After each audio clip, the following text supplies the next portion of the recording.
বঙ্গবাজারে সবাই ত্রাণ দিতে আসছে, রক্ত স্নাত লাল স্বাধীনতা আমি বলতেছি আপনি সংরক্ষিত মহিলা এমপি চাইছিলেন, বললাম তো সব খবর রাখি একটা কথা বলছি, সেই কথাটা এমন কোনো তারপরও যদি ওনার মতো অনেক ফলোয়ার আছে, ওনার ভালোবাসার মানুষ আছে, দেখেন উনি তো আমাদের প্রধানমন্ত্রী ছিল, উনিও তো দেশের জন্য করছে, সবাই করছে। আমি কিন্তু এই অবদান কখনো অস্বীকার করি না, আমার ভিডিওগুলো আপনারা দেখলেই বুঝতে পারবেন প্রতিটা মানুষের এই দেশ বিনির্মাণে অবদান আছে।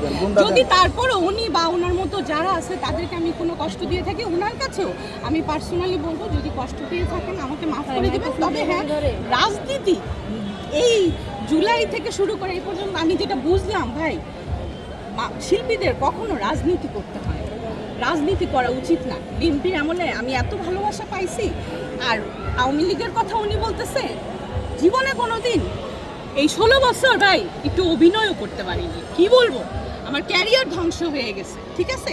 এখন বললে তো পয়লা বৈশাখে নিয়ে অনেক কথাই বলতে হয় ভাই।